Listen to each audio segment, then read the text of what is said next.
આકાશવાણી સમાચાર ચૈતાલી જોશી વાંચે છે. સૌપ્રથમ મુખ્ય સમાચાર.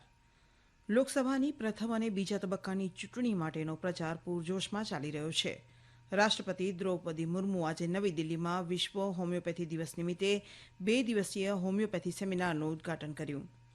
નવી દિલ્હીમાં સંસદ ભવન ખાતે અધ્યક્ષ જગદીપ ધનખડે રાજ્યસભામાં નવા ચૂંટાયેલા 10 સભ્યોને શપથ લેવડાવ્યા હતા. શ્રીલંકાની જેલમાંથી મુક્ત કરાયેલા 19 ભારતીય માછીમારો આજે સવારે ચેન્નઈ પહોંચ્યા. દિલ્હી અદાલતે મુખ્યમંત્રી અરવિંદ કેજરીવાલ દ્વારા તેમની ન્યાયિક અટકાયત દરમિયાન તેમના વકીલોને મળવા માટેનો વધુ સમય માંગતી અરજીને ફગાવી દીધી છે. અને આઈપીએલ ક્રિકેટમાં આજે જયપુરમાં રાજસ્થાન રોયલ્સનો મુકાબલો ગુજરાત ટાઇટન્સ સામે થશે. સમાચાર વિગતવાર. લોકસભાની પ્રથમ અને બીજા તબક્કાની ચૂંટણી માટેનો પ્રચાર પૂરજોશમાં ચાલી રહ્યો છે. પ્રધાનમંત્રી અને ભાજપના વરિષ્ઠ નેતા નરેન્દ્ર મોદી આજે વેલોરમાં એક રેલીને સંબોધતા કહ્યું કે ભારત આજે વિશ્વમાં એક શક્તિ તરીકે ઉભરી રહ્યું છે અને આમાં તમિલનાડુએ મોટી ભૂમિકા ભજવી છે. શ્રી મોદીએ કહ્યું કે તમિલનાડુએ ભારતને અવકાશ ક્ષેત્રે અને ઉત્પાદન ક્ષેત્રે આગળ લઈ જવામાં મહત્વની ભૂમિકા ભજવી છે. શ્રી મોદીએ કહ્યું કે તમિલનાડુમાં બની રહેલી ડિફેન્સ કોરિડોર રાજ્યને નવી ઊંચાઈએ પર લઈ જશે. તેમણે કહ્યું કે છેલ્લા 10 વર્ષમાં એનડીએ વિકસિત ભારતનો પાયો તૈયાર કર્યો છે. પ્રધાનમંત્રી આજે સાંજે નાગપુરમાં જાહેર સભાને સંબોધશે. શિવસેના શિંદે જૂથના ઉમેદવાર રાજુ પારવે પહેલીવાર રામટેક લોકસભા બેઠક પરથી ચૂંટણી લડી રહ્યા છે, જ્યારે ભાજપના વરિષ્ઠ નેતા અને કેન્દ્રીય મંત્રી નીતિન ગડકરી ત્રીજી વખત નાગપુર લોકસભા બેઠક પરથી ચૂંટણી લડી રહ્યા છે, જ્યારે શ્યામ બર્વેને કોંગ્રેસે રામટેક લોકસભા ક્ષેત્રના ઉમેદવાર જાહેર કર્યા છે. એ જ રીતે પશ્ચિમ નાગપુરના ધારાસભ્ય વિકાસ ઠાકરે નાગપુરમાં નીતિન ગડકરી સામે ચૂંટણી લડી રહ્યા છે. પ્રધાનમંત્રી અને ભાજપના વરિષ્ઠ નેતા નરેન્દ્ર મોદીએ કોંગ્રેસ પર ઉત્તરાખંડના હિત માટે કામ ન કરવાનો આરોપ લગાવ્યો છે. એક હિન્દી સમાચાર પત્રને આપેલા ઇન્ટરવ્યુમાં શ્રી મોદીએ પોતાને દેવભૂમિનો સેવક ગણાવતા આરોપ લગાવ્યો કે દેવભૂમિમાં રહેતા લોકોના હિત માટે કામ કરવા માટે સત્તામાં રહેલા લોકોમાં દ્રષ્ટિ અને ઈચ્છાશક્તિનો અભાવ છે. શ્રી મોદીએ કહ્યું કે તેમણે ઉત્તરાખંડમાં આધ્યાત્મિક સાધક તરીકે અને બાદમાં ભાજપના કાર્યકર તરીકે ઘણો સમય વિતાવ્યો છે. તેમણે કહ્યું કે તેઓ પહાડો ઉપર રહેતા લોકોને પડતી મુશ્કેલીઓ વિશે વાકેફ છે. કોંગ્રેસના વરિષ્ઠ નેતા રાહુલ ગાંધીએ આ લોકસભાની ચૂંટણીને 2 વિચારધારાઓ વચ્ચેની લડાઈ હોવાનું કહ્યું છે. સોશિયલ મીડિયાના માધ્યમથી શ્રી ગાંધીએ એક બાજુ કોંગ્રેસ છે, જેણે હંમેશા ભારતને એક કર્યું છે, જ્યારે બીજી બાજુ તે છે જેમણે હંમેશા લોકોને વિભાજિત કરવાનો પ્રયાસ કર્યો હોવાનો દાવો કર્યો હતો. તેમણે કહ્યું કે દેશને વિભાજિત કરવા ઇચ્છતી શક્તિઓ સાથે કોણે હાથ મિલાવ્યા છે અને દેશની એકતા અને આઝાદી માટે કોણ લડ્યું તેનો ઇતિહાસ સાક્ષી છે. શ્રી ગાંધીએ કહ્યું કે ભારત છોડો આંદોલન દરમિયાન ભારતની જેલો કોંગ્રેસના નેતાઓથી ભરેલી હતી.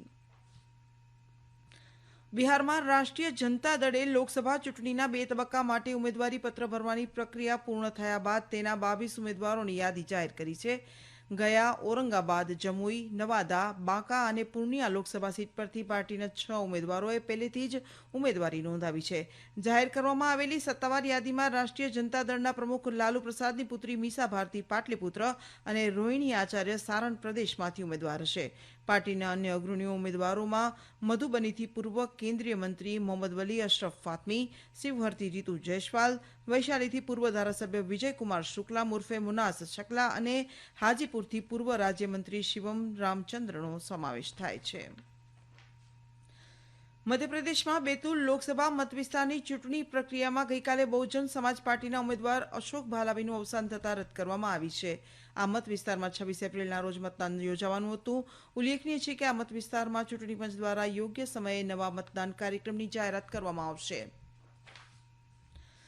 રાષ્ટ્રપતિ દ્રૌપદી મુર્મુ આજે નવી દિલ્હીમાં યશોભૂમિ કોન્ફરન્સ સેન્ટર દ્વારકા ખાતે વિશ્વ હોમિયોપેથી દિવસ નિમિત્તે 2 દિવસીય હોમિયોપેથી સેમિનારનું ઉદ્ઘાટન કર્યું. આ કાર્યક્રમનો ઉદ્દેશ્ય સર્વગ્રાહી સ્વાસ્થ્ય અને સુખાકારી અને હોમિયોપેથી સંશોધનમાં અત્યાધુનિક ટેકનોલોજીના ઉપયોગને પ્રોત્સાહન આપવાનો છે. સેમિનારનું આયોજન આયુષ મંત્રાલય હેઠળની સેન્ટ્રલ હોમિયોપેથી રિસર્ચ કાઉન્સિલ દ્વારા કરવામાં આવી રહ્યું છે. નવી દિલ્હીમાં સંસદ ભવન ખાતે અધ્યક્ષ જગદીપ ધનખડે રાજ્યસભાના નવા ચૂંટાયેલા 10 સભ્યોને શપથ લેવડાવ્યા હતા, જેમાં ભાજપના મયંકભાઈ જયદેવભાઈ નાયક, શિવસેનાના મિલિંદ મુરલી દેવરા, કોંગ્રેસના રેણુકા ચૌધરી, સમાજવાદી પાર્ટીના રામજીલાલ સુમન અને ટીએમસીના સાગરિકા ઘોષનો સમાવેશ થાય છે. આ સમાચાર આપ આકાશવાણી પરથી સાંભળી રહ્યા છો. પ્રધાનમંત્રી નરેન્દ્ર મોદીએ સિમોન હેરિસનને આયર્લેન્ડના અત્યાર સુધીના સૌથી યુવા પ્રધાનમંત્રી બનવા બદલ અભિનંદન પાઠવ્યા છે. શ્રી મોદીએ સોશિયલ મીડિયા પોસ્ટમાં કહ્યું કે તેઓ લોકતાંત્રિક મૂલ્યોમાં સહિયારી માન્યતાના આધારે આયર્લેન્ડ સાથેના ભારતના ઐતિહાસિક સંબંધોને ખૂબ મહત્વ આપે છે. તેમણે ઉમેર્યું હતું કે ભારત આયર્લેન્ડ દ્વિપક્ષીય ભાગીદારીને વધુ મજબૂત કરવા માટે સાથે મળીને કામ કરવા આતુર છે. શ્રીલંકાની જેલમાંથી મુક્ત કરાયેલા 19 ભારતીય માછીમારો આજે સવારે ચેન્નઈ પહોંચ્યા છે. ગત 17મી માર્ચના રોજ રામનાથપુરમ જિલ્લાના 21 માછીમારોને માછીમારી માટે આંતરરાષ્ટ્રીય જળસીમામાં પ્રવેશ કરતા શ્રીલંકન નૌકાદળ દ્વારા તેમની ધરપકડ કરવામાં આવી હતી.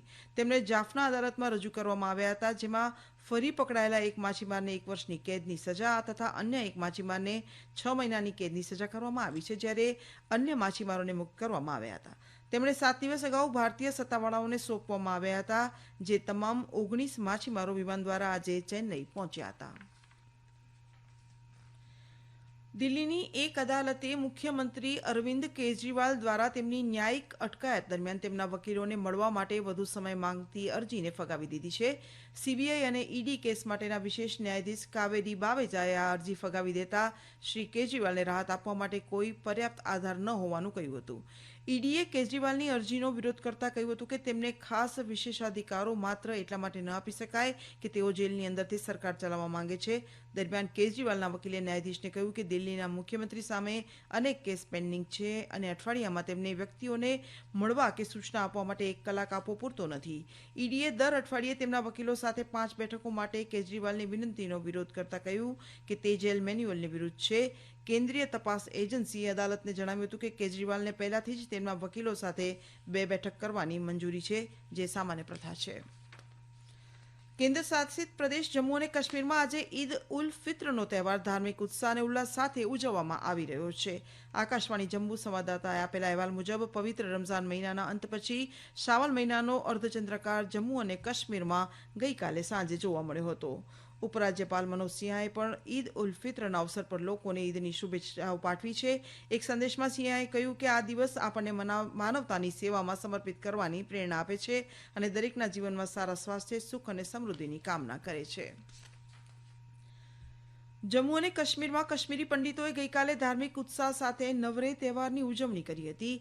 નવરે કાશ્મીરી પંડિત સમુદાયના નવા વર્ષનો પહેલો દિવસ છે.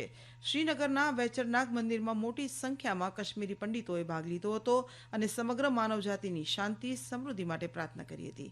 પ્રધાનમંત્રી નરેન્દ્ર મોદી, ગૃહમંત્રી અમિત શાહ અને લેફ્ટનન્ટ ગવર્નર મનોજ સિંહાએ નવરે પર્વના શુભ અવસર પર કાશ્મીરી પંડિતોને શુભેચ્છા પાઠવી હતી. વિશ્વ આરોગ્ય સંસ્થા WHOએ હેપેટાઇટિસ જેવા ચેપી રોગ સામે લડવા માટે તાત્કાલિક ઝડપી પગલાં લેવાની હાકલ કરી છે.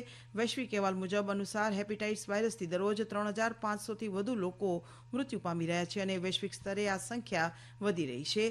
આ રોગને કારણે લગભગ 13 લાખ જેટલા લોકો મૃત્યુ પામે છે. આઈપીએલ ક્રિકેટમાં આજે જયપુરના સવાઈ માનસિંહ સ્ટેડિયમમાં રાજસ્થાન રોયલ્સનો મુકાબલો ગુજરાત ટાઇટન્સ સામે થશે. આ મેચ સાંજે 7:30 વાગે શરૂ થશે.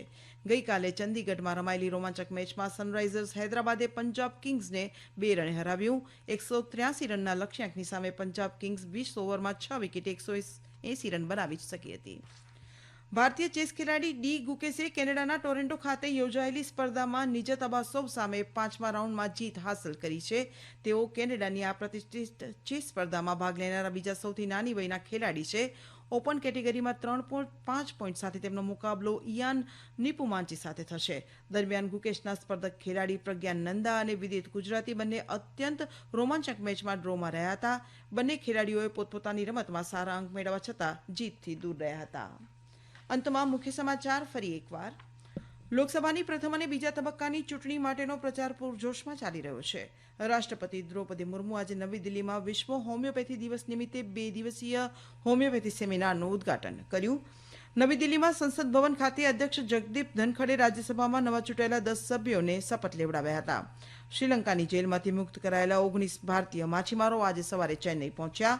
દિલ્હી અદાલતે મુખ્યમંત્રી અરવિંદ કેજરીવાલ દ્વારા તેમની ન્યાયિક અટકાયત દરમિયાન તેમના વકીલોને મળવા માટેના વધુ સમય માંગતી અરજીને ફગાવી દીધી છે. અને આઈપીએલ ક્રિકેટમાં આજે જયપુરમાં રાજસ્થાન રોયલ્સનો મુકાબલો ગુજરાત ટાઇટન્સ સામે થશે. આકાશવાણી પરથી સમાચાર પૂરા થયા.